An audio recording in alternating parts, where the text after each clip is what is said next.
Especialistas opinando. Soluciones al alcance de tu oído. Expertos hablando, haciendo escuchar su voz. La voz de los expertos. Soluciones enfocadas a problemas de piso y pavimentación desde una perspectiva integral. El tema de hoy, preparación de superficies e importancia del soporte. La voz de los expertos es traído a ustedes gracias a Grupo RCR.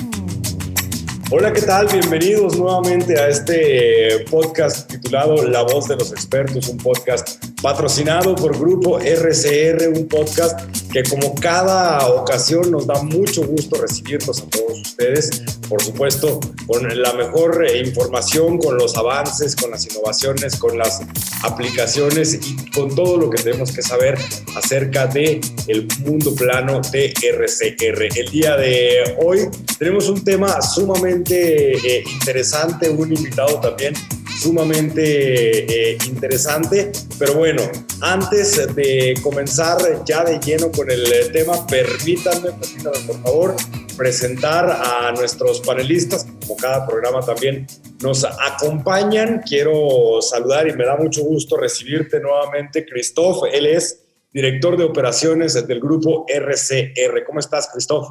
Perfecto, buenas tardes, ¿todo bien en Madrid?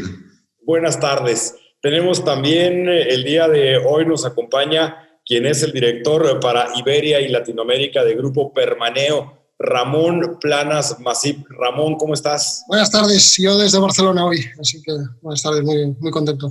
Desde Barcelona, nos da muchísimo gusto. Y el invitado especial del día de hoy, que por cierto nos va a estar hablando de este tema que es la preparación de superficies y la importancia que tienen los soportes. Presento y saludo con muchísimo gusto a Pablo Arribas Valencia. Él es ingeniero de obras públicas por la Universidad Politécnica de Madrid, es director técnico en España de Monoflor, es colaborador de Monoflor para Latinoamérica y África. Ahorita nos vas a hablar también de tu experiencia internacional y bueno, pues tiene más de 5 años de experiencia en el mundo de los pisos industriales. Pablo, ¿cómo estás? Qué gustazo recibirte en este podcast La Voz de los Expertos. Hola, ¿qué tal? Buenas tardes desde Madrid. Un placer igualmente. Encantado de estar con vosotros.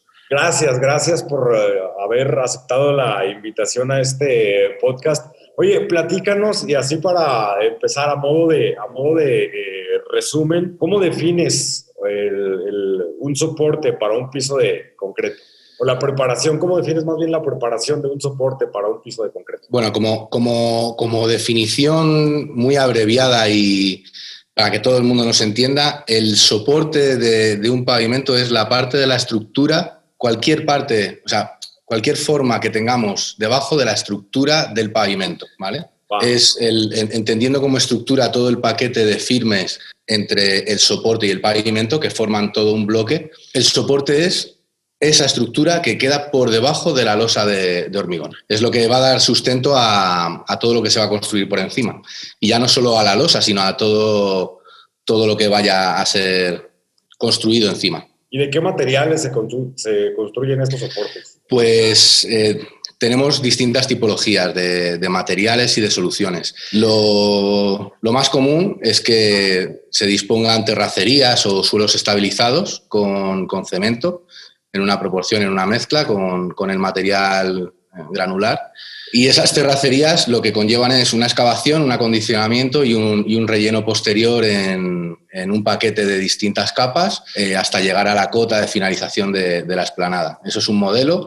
Luego, cuando los terrenos no son muy satisfactorios o no son muy buenos, la tendencia siempre es a construir sobre pilotes o sobre micropilotes. Es un soporte que establece la resistencia en profundidad, ¿vale? Busca el estrato de suelo bueno o fuerte para soportar todas esas cargas, de manera que las cargas que tenemos sobre el pavimento vayan a descargar a través de esas cimentaciones o de esa estructura a una parte sana del terreno. Y después, hay otra alternativa que son las columnas de grava, que es esa cimentación, rellenarla con un material gravoso de cierto tamaño, ¿vale? Aunque es menos extendido.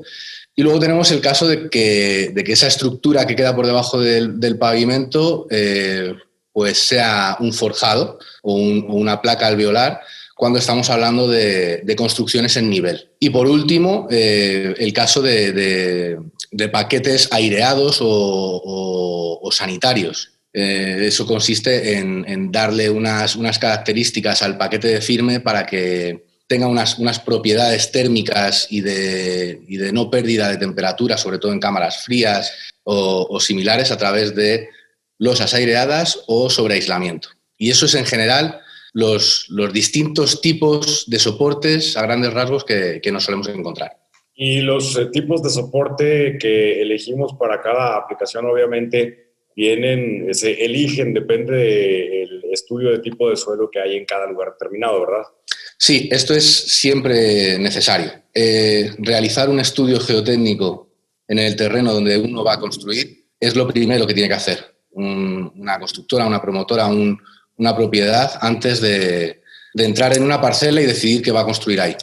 ¿Por qué? Porque en función del terreno que te encuentres, la solución de la estructura que va a dar soporte a toda tu construcción será una solución u otra y habrá que hacer una inversión u otra, ¿vale? Estamos hablando que en el caso de las terracerías la inversión es la que tenga que ser, pero si ese mismo ejemplo lo trasladas a una losa que necesite pilotes, se te va el coste de la inversión se te va al orden de 1,5 o 2 veces, con lo cual hay que saber dónde está uno y establecer ese criterio. ¿Qué tan importante es la correcta elección del soporte para, obviamente, pues que la aplicación o la obra que vamos a poner dure muchos años?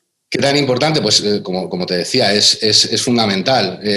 También en este estudio geotécnico que suelen encargar las propiedades y los clientes, se realiza un estudio de cada solución a unos años vista, ¿vale? Las construcciones civiles se encuentran siempre con una vida útil, o se estudian siempre con una vida útil de entre 20 y 50 años, ¿vale? Según el caso, hay unos parámetros que van en función del tiempo y de la durabilidad de la estructura, y para eso es para lo que se diseña. Estos diseños normalmente se basan, dependiendo de la zona, pues en unas normativas que también de alguna manera te ayudan, te dan una guía para decidir cuáles son los materiales, los espesores de esos paquetes. Uh-huh. Aquí nos escuchan, por suerte, pues en muchos países de habla hispana. Aprovechando tu experiencia en diferentes países y demás, ¿cómo influyen esas normativas? ¿Cuáles son o qué nos puedes hablar de ello y cuáles son las diferencias entre unas regiones y otras? Pues las normativas al respecto, la más común es la ASTO americana, y en el caso de países latinoamericanos y en el caso de los europeos también, todo gira en torno a esa metodología de la ASTO. Luego cada país lo que hace es que traduce esas imposiciones o esas regulaciones de la ASTO a sus propios materiales, porque efectivamente no es lo mismo irte al macizo rocoso americano que irte a prácticamente un desierto de arena en Perú. Entonces, como no tienes el mismo material, lo que haces es trasladar esas necesidades o esas regulaciones a lo que tú tienes, acondicionarlo a tu país. En el caso de España, por ejemplo, tenemos el PG3, que es el Pliego de Condiciones Técnicas Particulares de Obras de Carretera, que estudia y establece, en base a una calidad de los suelos naturales, cuál sería la mejora en espesor y en tipo de material que habría que disponer para ciertas cargas. Este pliego en Colombia, por ejemplo, se llama el INVIAS, ¿vale? El INVIAS te establece lo mismo. Cambian los materiales porque allí se llaman como base granular, subbase granular, con ciertos tamaños máximos de material. Pero a fin de cuentas, todos se basan en ese estudio que se hizo en la ASTO de años. Eso lleva toda la vida prácticamente. Y según tu experiencia, cuando haces cálculos, ¿cuáles son los asentamientos diferenciales que se pueden admitir para hacer un cálculo que no sea un cálculo estructural? Los asentamientos diferenciales siempre van ligados a un cálculo estructural, ¿vale?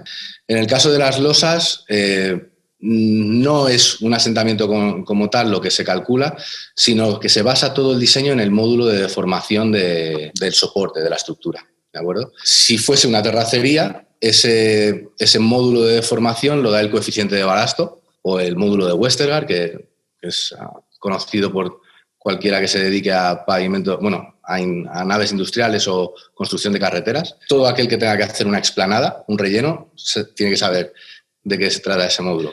Y luego, si fuese otro tipo de estructura, sobre forjados o sobre una estructura pilotada, ese cálculo diferencial está acotado y hay que calcularlo, es necesario, porque está limitado, ¿vale? Entonces, no se puede construir en cualquier sitio, porque cada material con sus densidades y sus características físicas te va a aportar un asentamiento previsible, pero no puede ser nunca superior a unos rangos que se establecen en los códigos técnicos de cada país, ¿vale? En el caso de España, en el CTE, por ejemplo, en Francia creo que tienen el DTU también, y lo que hace es eso, o sea, siempre se calcula para asientos diferenciales, pero hay que limitarlo. Si el cálculo de esa estructura de soporte excede los asientos máximos permitidos, entonces hay que dar otra solución. No es válida la primera solución. En este caso de que hablamos de asentamientos diferenciales, yo tengo en mi mente que pues, al final un pavimento sin juntas de retracción, por el mismo principio de continuidad de tener losas de 1.000 o de 1.500 metros cuadrados, los asientos diferenciales le afectan menos. Ya sé que siempre hablamos de que no vamos a hacer un buen pavimento, no nos van a mejorar unas malas terracerías, pero es verdad que es cierto que si el pavimento es sin juntas es mejor en este sentido, por lo menos a nivel de asientos diferenciales, o estoy equivocado. Has mencionado la frase estrella, yo creo, que conocemos en el grupo RCR, que es la de que ningún buen pavimento hace buena una mala subbase o un mal soporte. La tenemos de moda eso hay que ponerlo bien resaltado, en negrita, subrayado y con luces de colores, ¿vale? Efectivamente, la construcción de pavimentos continuos lo que te hace es garantizar una mayor superficie de apoyo. Cuanto mayor sea esa superficie de apoyo, mejor se reparten las cargas y esos asientos diferenciales se reparten en una superficie mucho mayor, con lo cual no sufre tanto el pavimento en caso de que haya un asiento o que haya una distorsión del soporte. Sin embargo, en un pavimento cortado, al inducir un corte, todo sea que tengas la mala suerte de que ese corte se vea afectado por un asiento diferencial en sus alrededores, y entonces ese asiento diferencial lo que te haga sea hacer ceder el pavimento, y entonces como tú ya lo has obligado a que por ahí tiene que perder tensión, se rompa por ahí y ceda. O sea que en el fondo, aunque no te haga buena la terracería, tener un pavimento sin juntas es mejor. Quiero decir, por lo menos es menos susceptible a los hundimientos por las juntas Sí. o en ciertas zonas, ¿no? Claro, efectivamente, de eso se trata. De eso se trata. Por ejemplo, por eso también es siempre muy importante cuando hablamos de la validación del soporte. Voy a excluir de la validación del soporte todo aquello que tenga que ver con estructuras de un orden mayor, como son los pilotes y los forjados, porque se entiende prácticamente que el apoyo de esa losa va a ser sobre un elemento rígido o poco deformable. En el caso de las terracerías es eso lo que se encuentra, y en el caso de la validación de las terracerías es muy importante ir a buscar siempre la validación en el punto de encuentro de esas juntas de gran formato, porque es ahí donde se van a trasladar todos los movimientos de la losa, tanto horizontales como verticales. Entonces es muy importante que la resistencia del soporte quede bien verificada en los elementos móviles, como son las juntas. Pero para un proyecto de tamaño reducido, ¿piensas que se puede considerar un factor de terreno un poco conservativo para hacer el cálculo? ¿O realmente piensas que es necesario hacer este estudio para cada proyecto? Voy a ser muy contundente en la respuesta.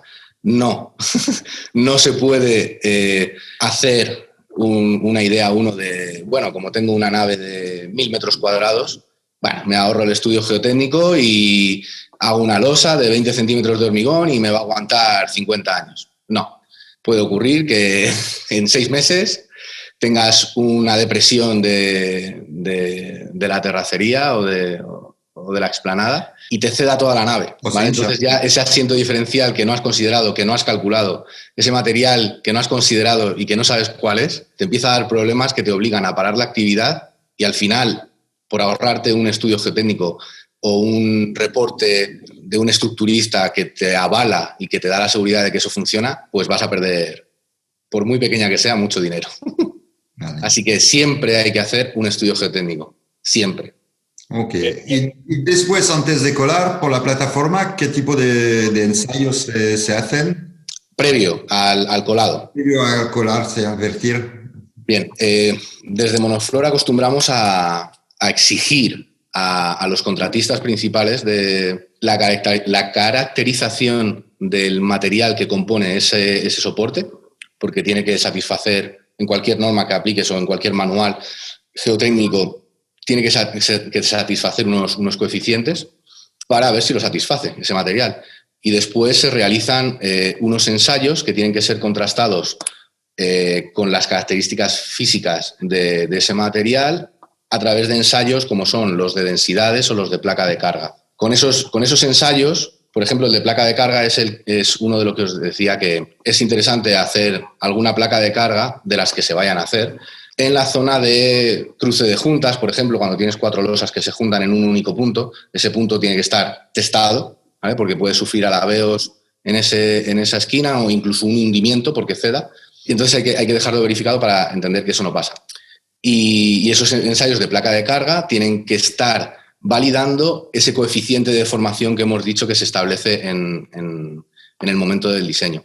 Y las densidades, por ejemplo, lo que verifican es la capacidad o el porcentaje que alcanza, el porcentaje óptimo que alcanza el material a su compactación y humedad, ¿vale? Relaciona esas cualidades de soporte que tiene que tener el material compactado a través de ese ensayo que se contrasta con un ensayo en laboratorio, que es el que establece los parámetros. Y luego un ensayo de altimetría, perdona, Christoph, un ensayo de altimetría. Es fundamental que la terracería esté a cota para que albergue el espesor mínimo de diseño que se ha establecido para el proyecto. ¿Y con qué tolerancia? Pues ahí viene cuando la matan. Las tolerancias...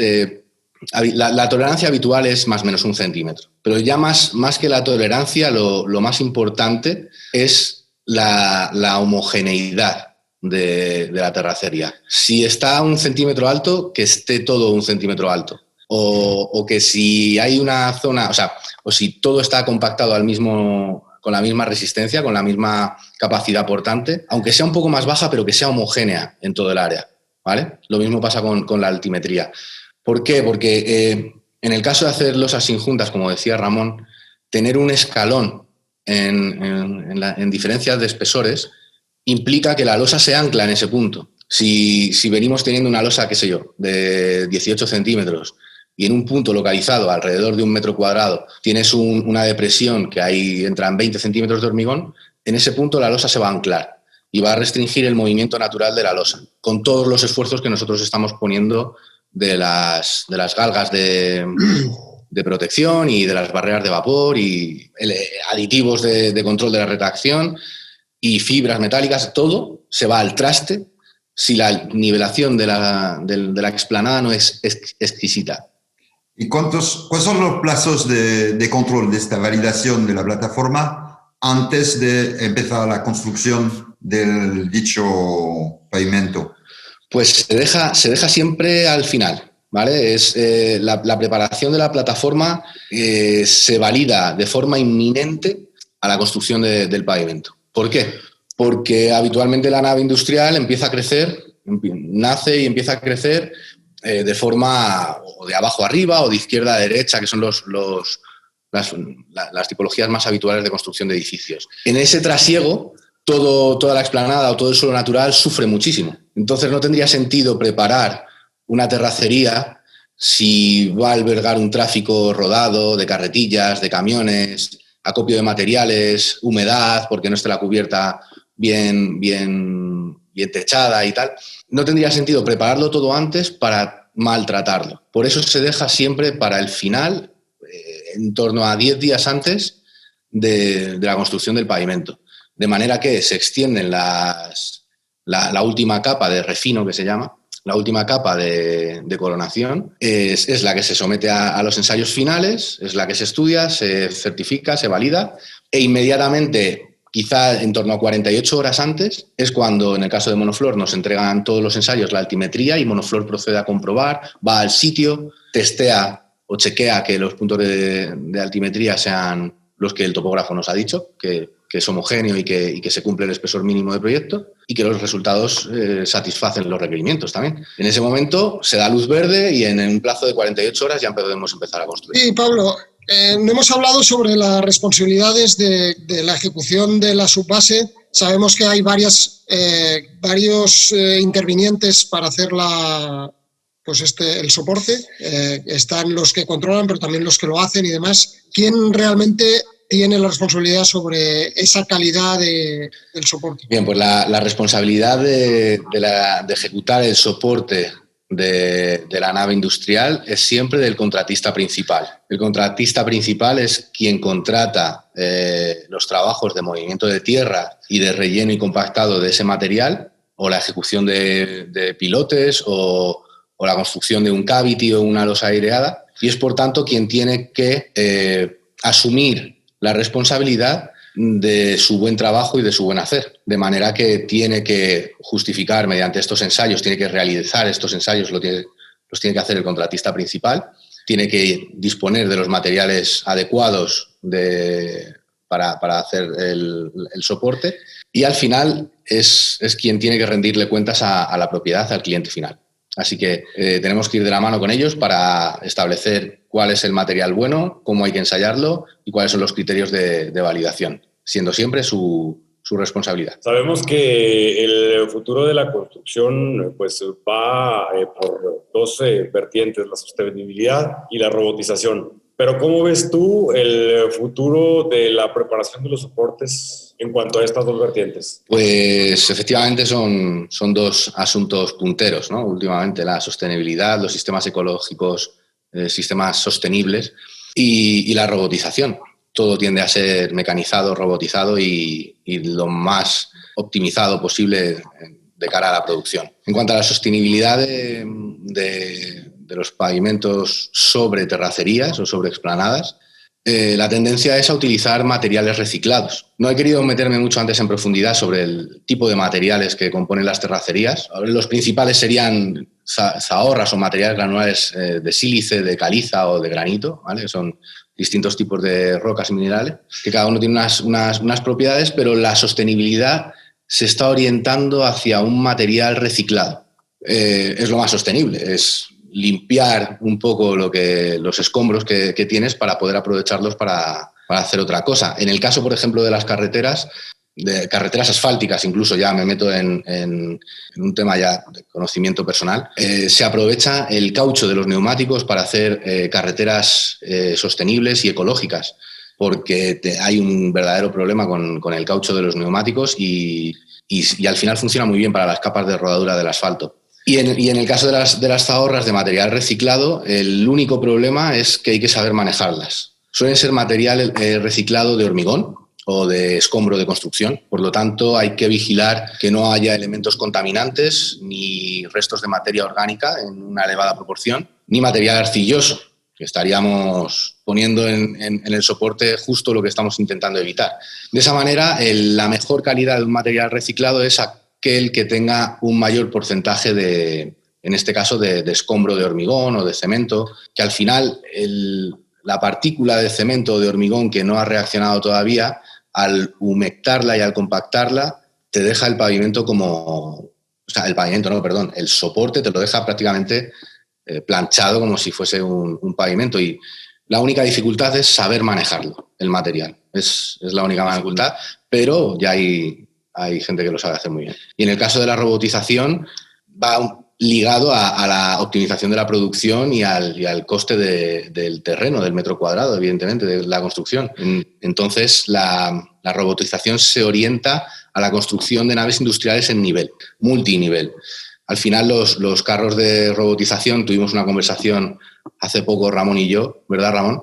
Un robot puede llevar una carga X de cierta altura, entonces no interesa ya hacer naves industriales de 15 o 16 metros de altura si el robot no va a llegar tan alto.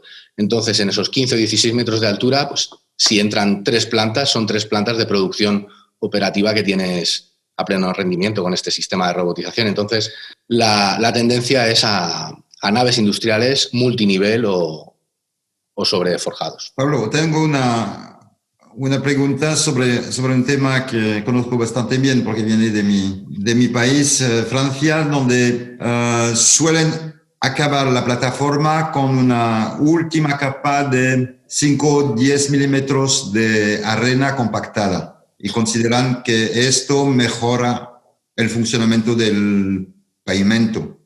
¿Qué opinas de esto? Pues al respecto de esto tengo sentimientos encontrados, ¿vale?